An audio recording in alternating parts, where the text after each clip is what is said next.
in the heart of a sprawling modern metropolis where chrome towers scratched at the clouds. Isaac, a man whose presence commanded the silence of any room he entered, stood on the balcony of his penthouse. His sharp, tailored suit was a testament to a life of precision and power. Before him stood his youngest son, Joseph, a bright-eyed 10-year-old with the quiet confidence of a young Nasir Jones.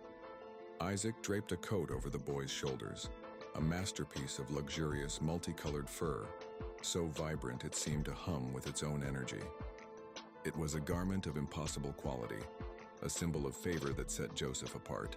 From the shadows of the expansive living room, his older brothers watched.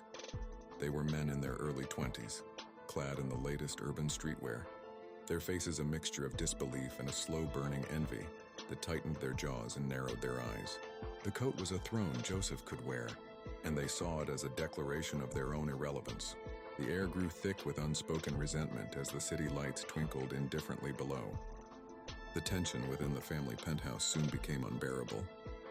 Joseph, filled with the unblemished innocence of youth, began to share his dreams at the family's formal dinners. He spoke of visions where his brothers' sheaves of wheat, represented by stacks of gold bars in his dreamscape, bowed down to his own.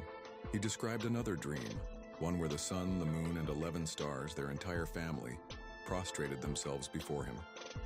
His words, meant to be shared wonders, landed like sparks on the dry tinder of his brother's jealousy. They saw not a child's fantasy, but a prophecy of their subjugation.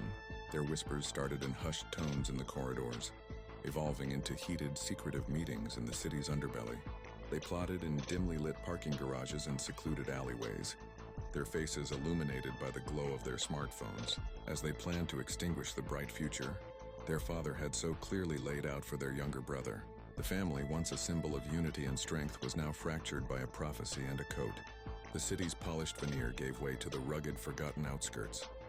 It was here, in a desolate, sun-scorched field far from the watchful eyes of their father, that the brothers' conspiracy reached its violent crescendo. They had lured Joseph out under the pretense of a family outing. When he arrived, his vibrant coat a splash of defiance against the drab landscape. Their friendly facades crumbled. They surrounded him, their shadows falling over him like a cage. With rough hands, they tore the luxurious fur coat from his small frame, the fabric ripping as it was pulled away. The symbol of his father's love was tossed into the dust, a discarded promise. Ignoring his pleas, his cries echoing unanswered in the vast emptiness, they shoved him into a dry, dark pit, a makeshift grave for his dreams and their jealousy. Above, they looked down, their faces grim, the deed almost done. As Joseph shivered in the darkness of the pit, the sound of an approaching vehicle broke the silence. A convoy of traders, their beat-up vans and trucks laden with goods from distant lands, was making its way across the forgotten highway. An idea, colder and more final than the pit itself, sparked among the brothers.